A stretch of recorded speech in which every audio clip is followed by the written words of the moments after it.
Hi, I'm Dick Welch, President and CEO of Hospitality Insurance Group. Hospitality Insurance is a niche insurance writer that specializes in restaurants, bars, taverns, social clubs, and liquor stores. We have been insuring this class of business for over 25 years, making us the go-to experts in the hospitality market. Our motto is taking the risk out of hospitality, and one of our main objectives is to educate bars and restaurants on ways to prevent and control losses, which can be very costly and potentially damaging to an establishment's reputation.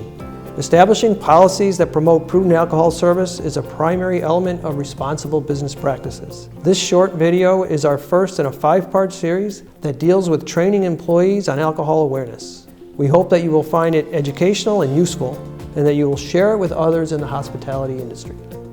At this time, I would like to introduce Lindsay Higgins, who will be moderating this series. Hi, I'm Lindsay Higgins with Hospitality Insurance. Serving alcohol comes with a great responsibility for both the server and the seller. If you serve alcohol in your restaurant, it is important that you and each staff member are aware of the laws, rules, and best practices in your state. Now we're going to turn to Jack Eklund, a local attorney, to get his legal perspective on the importance of alcohol awareness training. If you're a bar owner or manager, your case is going to be tried to a jury of citizens, probably in the same county where you operate. Many jurors have served alcohol. They've worked as waiters, waitresses, bartenders, security personnel. They've gone through alcohol awareness training.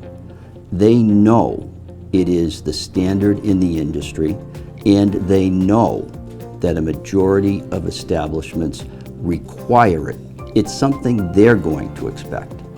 But even more importantly, a plaintiff's lawyer is going to take your failure to require alcohol awareness training and turn this into a case about profit over safety, and you, as the owner or manager, are going to become the bad guy in the case.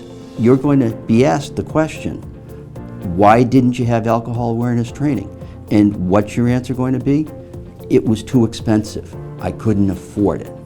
Well, in that circumstance, suddenly you have to produce your financials. And if you're making money, then the lawyer is going to show the jury just how much you're making and what a small percentage of that profit that you're taking that could have gone to pay for your employees' alcohol awareness would likely have prevented the injury to this unfortunate individual. In the same vein, if you're not showing a profit, if you're not making money, then the plaintiff's lawyer simply argues that you were so desperate to sell alcohol to make money that you completely disregarded the safety of your patrons, the public, and again, the unfortunate injured individual. Your conduct in training your personnel is going to be compared to what an alcohol awareness class does. It's very simple. If you are sued, and if you don't provide alcohol awareness training, no matter how favorable the facts of the case are, this is a case where suddenly there will probably be a settlement, and a settlement for much more money than the case is worth, because a jury is likely to be inflamed and incensed at your conduct. So when you're thinking about whether it's worthwhile to require alcohol awareness training, to get it for your employees, think about what's likely to happen down the road if you're sued. Serving alcohol involves many risks. The failure to act responsibly may result in fines, loss of your liquor license, increased cost of insurance, or even imprisonment. To assist employees and owners in meeting that responsibility, alcohol awareness training programs are available to protect your business, your bartenders, and the people in the community. Today we are here with Cindy Rice, who is a registered sanitarian, epidemiologist, and the president of Eastern Food Safety. Cindy, is it required by law to train employees on alcohol awareness? Most states do require alcohol training of food establishments before they will even issue a liquor license.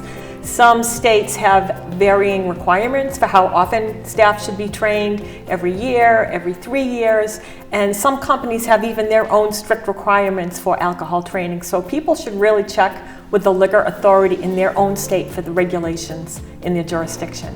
What will an alcohol awareness program teach employees? Well, essentially, an alcohol training program teaches employees all important elements of serving alcohol responsibly, starting with knowing what the laws are in their area, how to check IDs so that people aren't serving minors or someone that's entering the establishment may be underage, also how to count drinks, and how to tell if somebody's becoming intoxicated. Also, training will help employees on strategies dealing with intoxicated customers and any potentially difficult or violent situations. Who needs to be trained? All employees? Just some employees? It really needs to be a team effort with everyone in the establishment, from managers down to the valets, so that everyone can communicate and work together to prevent any difficult situations around alcohol.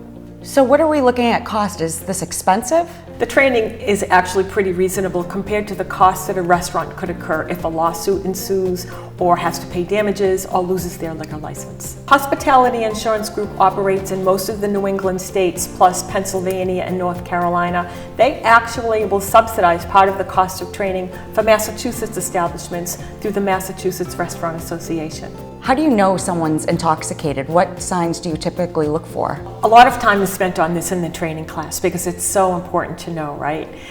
Signs of intoxication include changes in behavior. For example, if somebody's usually really quiet, they may become rude or obnoxious or loud behavior. Someone may have slurred speech, impaired motor skills, impaired judgment. What would you say are some of the best practices with serving alcohol? Well, first of all, make sure that your employees are trained in serving alcohol safely, and have every employee sign an alcohol service agreement so that they are basically agreeing to abide by the rules of serving alcohol safely. Also, check IDs regularly and have employees know how to check IDs, and also knowing when to recognize signs of intoxication in a customer.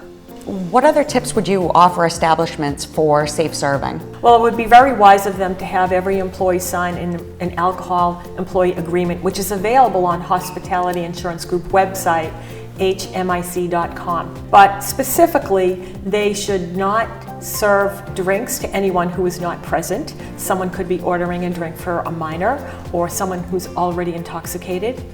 Also, if someone's a designated driver and comes in with a group, it's still not giving permission to serve anyone alcohol to excess. It's just an accident waiting to happen. Also, companies should have methods in place for staff to communicate with each other in case any difficult situations arise around alcohol service. Do you have any tips or recommendations on what kind of policies a restaurant should put in place? Hospitality Insurance Group has actually developed a sign. It's a millennial-friendly age of purchase sign that they can hang up, reminding staff of the proper birth dates on IDs so that minors are not served. Are there any other policies an establishment can put in place? Yes, establishments should decide in advance what are the clear, concise steps that staff should take in case of any difficult situations, such as having to stop alcohol service to a customer, or someone becoming violent, or if someone's had to confiscate an ID from a minor. Staff need to know what to do with this information. Probably report it to a manager or an owner, but companies should have these policies in place and communicate it to all staff. How can you tell if someone's had too much to drink? Well, there are two basic ways that employees can tell. First of all, try and count their drinks as much as possible. And alcohol training will give employees the tools on how to count drinks and how much alcohol is in every drink. They'll also observe the customer's behavior to see any changes in behavior. Also, it's helpful for staff in different areas of the food establishment to communicate with each other, just in case an intoxicated customer in one area is traveling to another area and is not served again to excess. What types of identification do you typically recommend that the establishment should accept, and how do you know if it's real or not? There are several key features on a valid ID, and employees are trained on this specifically in an alcohol class. First of all, they should check the picture and make sure the picture on the ID matches the person presenting it, right? Definitely check the birth date using whatever calendar or tools they need to use.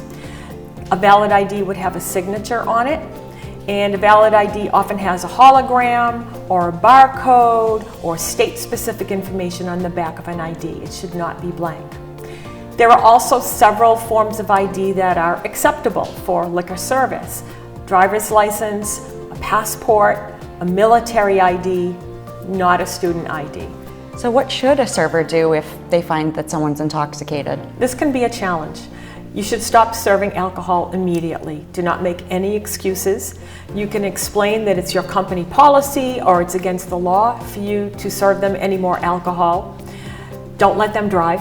Take their keys away, maybe arrange for alternate transportation for them, call a taxi, call an Uber, arrange for a friend to come and pick them up.